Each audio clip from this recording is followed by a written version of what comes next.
Chapter 6. Each morning at the farm, Fly and the other trainee racers would wake up to the sound of the key turning in the padlock of their pens. Ted would open the squeaky doors as the dogs shook off the sleep in their muscles and eyes. They stretched their front legs first and their hind legs second. The muscles in their bodies became more defined as the dogs trained. Over time, their physiques turned by nature to be thin and bony. The skin around their joints and tendons of their legs looked pink and translucent when light shined through. The skin around their eyes and their long, thin noses was also tight, making the veins just underneath distinguished. The reaction from most people, when they first saw these greyhounds, was a desire to fatten them up. Ted's method of training the greyhounds to race on a track involved several steps. The dogs first got accustomed to wearing small jackets that covered their backs and sides. They also got used to wearing muzzles, which kept them from biting one another. The dogs worked a lot with the white lure.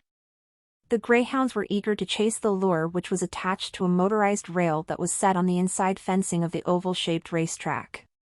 The lure, when started, is kept just out of reach of the greyhound's snapping jaws. The lure stirred up the greyhound's natural instinct to chase it down until it was caught.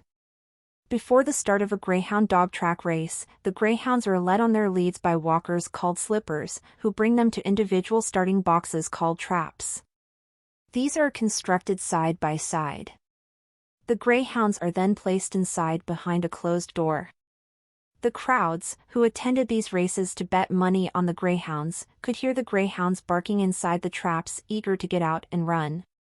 Once a buzzer is sounded, the doors swing open, and out would bolt the greyhound racers, immediately fixing their eyes on the lure, speeding along the rail, which at the racetrack is electrified. The crowd would begin to cheer on the greyhound on which they had placed their bets. The greyhound competitors did not pay attention to the roar of the crowd. They only had one thing in mind, and that was to catch the lure.